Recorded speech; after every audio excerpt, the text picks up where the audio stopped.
दोस्तों, आप सब जानते ही हैं कि इस्लाम धर्म का सबसे पाक और पवित्र शहर मक्का है, जहां हर मुसलमान अपनी लाइफ में एक बार जरूर जाना चाहता है। पर ये जगह हमेशा से ऐसी नहीं हुआ करती थी। कुछ सालों पहले ये जगह बिल्कुल खाली और सुनसान हुआ करती थी, जहां शायद कोई जाना न चाहता हो। आज की तस्वीरें देख के ये अनुमान लगाना मुश्किल है कि कुछ टाइम पहले मक्का कैसा हुआ करता था। आज हम जानेंगे कैसे बना मक्का, इसके बनने के पीछे क्या इतिहास है।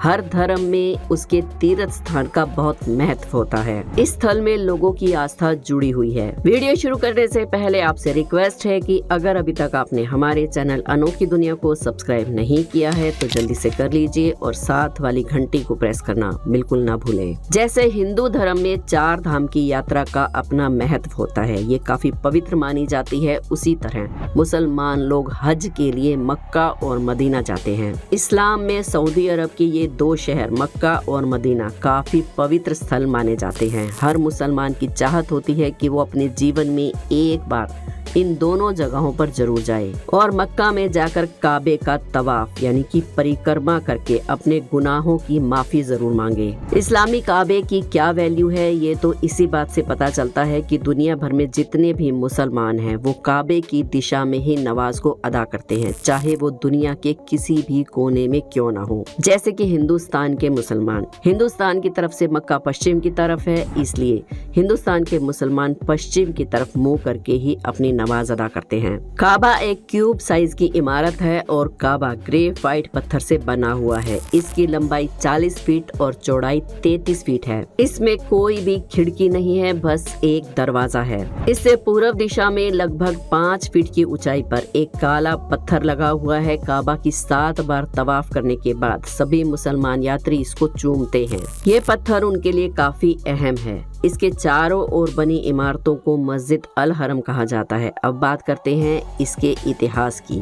इसके निर्माण को लेकर लोगों में काफी मतभेद है। लोगों का कहना है कि काबा का निर्माण फरिश्तों ने आकर किया था। वहीं कुछ लोगों का ये भी मानना है कि आज भी लगभग 70,000 फरिश्ते यहाँ काबा की तवाफ यानी कि परिक्रमा करने आते हैं और नमाज अदा करते हैं। अरब देशों के मुताबिक मक्का में काबा को लेकर एक कहानी और भी चर्चित है। कहा जाता है कि मुसलमानों के भगवान यानी कि अल्लाह ने पहले 2 इंसान आदम और हव्वा यानी कि एक महिला और एक मर्द को बनाया और उनसे नाराज होकर अल्लाह ने उनको धरती पर भेज दिया, जिसके बाद ये दोनों एक दूसरे से अलग हो गए। कई सालों तक ढूंढने के बाद ये दोनों जहां मिले वो जगह मक्का थी। यहीं आदम ने हव्वा से मिलने की खुशी में खुदा का सजदा किया और शुक्रिया अदा किया, जिसके बाद उसी जगह में बाद में काबा का निर्माण किया गया। इसी के साथ एक कहानी और भी लोगों के बीच में मौजूद है, जिसके अनुसार कहा जाता है कि समय के साथ काबा नष्ट हो गया और फिर हजरत इब्राहिम और उनके बेटे हजरत इस्माइल ने एक साथ मिलकर इस जगह का निर्माण किया था। इस्लाम धर्म के ग्रंथ कुरान के मुताबिक ये पैगंबर थे। काबा के निर्माण के समय ये बिना छत वाली एक इमारत थी। इस इमारत की शेप रेक्टेंगल टाइप की थी और लोगों का मानना है कि इन दोनों कहानी का जिक्र कुरान में नहीं मिलता और इस कहानी के लिए कुरान और हदीस का रेफरेंस इसलिए नहीं दिया जा सकता क्योंकि ये दोनों कहानी नबी के वक्त से पहले की हैं। इतिहासकार काबा को धार्मिक के साथ साथ एक व्यापारिक क्षेत्र बनाने का पूरा श्रेय कुसई को देते हैं। ये कुरैश खानदान से ताल्लुक रखते हैं। कुसई ने अपने आप को राजा घोषित करने के बाद काबा की चाबी अपने हाथ में रखी और जर्जर हो चुके काबा को फिर से बनवाया। दूर दराज क्षेत्रों से बसे अपने कुरैशी रिश्तेदारों को मक्का में लाकर बसाया। तीर्थ यात्रियों से मक्का में प्रवेश से पहले कर वसूलने का प्रावधान था। जमजम के पानी पर भी उन्होंने अपना प्रभुत्व बनाए रखा, लेकिन कर चुकाने के बाद तीर्थ यात्रियों के खाने और पीने की जिम्मेदारी कुसई के प्रशासन की होती थी। इसके अलावा मुसलमान मान्यताओं के मुताबिक से मोहम्मद साहब ने 620 ईस्वी से मक्का में यात्रियों के लिए यात्रा शुरू की थी। आज यही जगह मदीना के नाम से जानी जाती है। 628 से 630 ईस्वी में जब मोहम्मद साहब वापस आए तो इस जगह को इबादत गाह के रूप में इस्तेमाल किया जाने लगा। काबा में जो पत्थर लगा है जिसे हज करने जाने वाले यात्री चूमते हैं, उस पत्थर के बारे में कहा जाता है कि ये पत्थर इस धरती का नहीं है, बल्कि इसको हजरत जिब्राइल अलैहिस्सलाम जन्नत से लेकर आए थे। ये इस्लाम धर्म में एक महत्वपूर्ण महत्वपूर्ण फरिश्ते के रूप में माने जाते हैं। ये भी कहा जाता है कि जब इस पत्थर को यहाँ लगाया गया था तो ये सफेद रंग का था, पर दुनिया में बिगड़ते पाप के साथ इसका रंग काला होता चला गया। मोहम्मद साहब ने अपनी मौत से पहले 632 ईस्वी में आखिरी बार हज यात्रा की थी। मक्का ही वो शहर है जहाँ से इस्लाम की शुरुआत हुई थी। अल्लाह ने मोहम्मद साहब को पैगाम दिया, जिसके बाद से पूरी दुनिया में इस्लाम का प्रचार शुरू हुआ। धीरे धीरे मक्का के आसपास शहर बसने लगे और वहाँ की आबादी बढ़ने लगी। समय के साथ काबा का स्वरूप भी बदल गया। बीते हुए सालों के साथ यहाँ यात्रियों की संख्या बढ़ती रही और उसी हिसाब से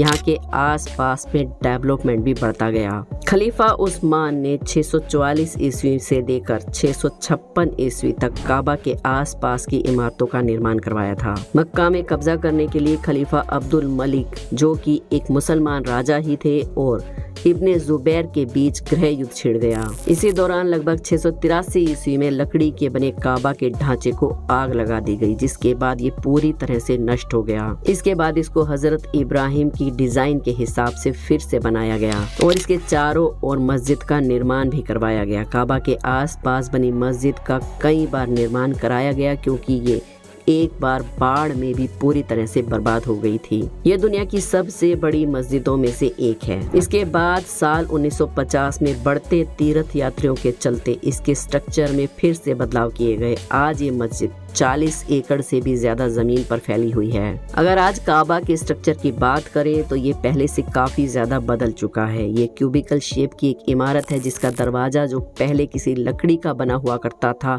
उसको साल 1982 में सोने के दरवाजे में बदल दिया गया।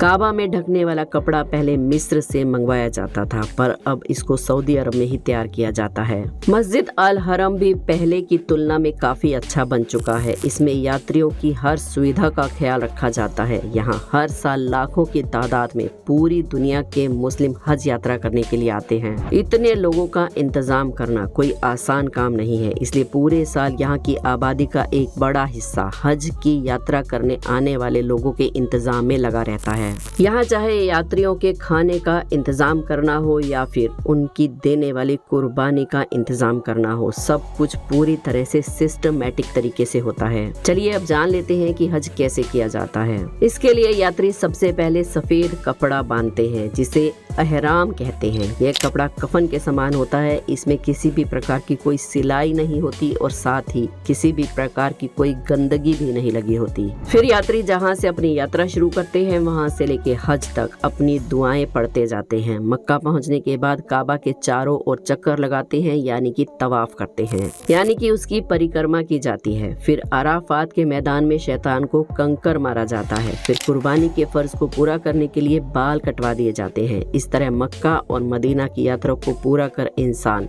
हज के फर्ज को पूरा करता है। दुनिया भर के मुसलमान जीवन में एक बार हज की यात्रा जरूर करना चाहते हैं। साथ ही ये भी मान्यता है कि इंसान काबा में पूरे मन से अगर मन्नत मांगता है तो वो जरूर पूरी होती है। सऊदी अरब और काबा का पूरी दुनिया में अलग ही महत्व है। यहाँ किसी भी गैर मुस्लिम को प्रवेश करने की इजाजत नहीं है। ये बात जानकर आपको हैरानी होगी, लेकिन ये बिल्कुल सच है और इसके पीछे लोगों की बहुत सारी भ्रांतियां भी हैं। कोई कहता है कि यहाँ बहुत से गलत काम किए जाते हैं, जिसे छिपाने के लिए गैर मुस्लिमों को नहीं जाने दिया जाता। तो किसी का कहना है कि यहाँ हिंदुओं के देवों के देव महादेव को कैद करके रखा गया है। आपको काबा का इतिहास जानकर कैसा लगा, या फिर आप इन भ्रांतियों के बारे में क्या सोचते हैं, हमें कमेंट्स में जरूर बताएं। वीडियो पसंद आई हो तो एक लाइक जरूर करें। हमारे चैनल अनोखी दुनिया को सब्सक्राइब करके बेल आइकन को प्रेस करना ना भूलें। कल फिर मिलेंगे और